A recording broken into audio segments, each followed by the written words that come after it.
We all know football rivalries can get intense, but did you know some have literally spilled off the pitch and into actual armed conflict? It sounds crazy, but it's true. Let's start with one of the most famous examples, the football war. The year is 1969.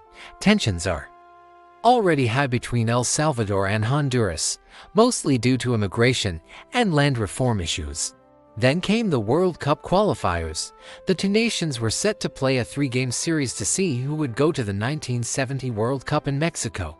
The first game in Honduras was chaotic. The Salvadoran team was harassed all night before the match and ended up losing 1-0.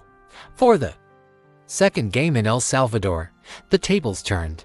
The Honduran team faced similar hostility, and this time, El Salvador won 3-0. The media in both countries fanned the flames, and riots broke out. Diplomatic ties were severed. The final playoff match was held in a neutral location, Mexico City. El Salvador won in extra time, but by then, it was too late. Just a few weeks later, on July 14th, the Salvadoran army launched an attack on Honduras. The conflict, which became known as the Football War or the 100-Hour War, lasted for days. It resulted in thousands of casualties and displaced tens of thousands of people. A ceasefire was eventually negotiated, but the peace treaty wasn't signed until over a decade later, while the football matches weren't. The sole cause, they were the spark that ignited an already explosive situation. It's a powerful reminder of how passions in sports can sometimes reflect much deeper societal tensions.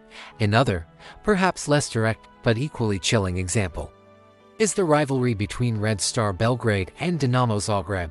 Back in 1990, Yugoslavia was on the brink of collapse. On May 13th, the two teams, representing Serbian and Croatian nationalism respectively, faced off in Zagreb. The match descended into a full-blown riot. Dinamo's captain, Zvonimir Boban, famously kicked a police officer who was attacking a Dinamo fan.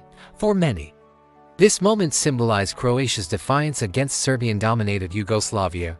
This riot is often seen as the symbolic start of the Croatian War of Independence, which began a year later.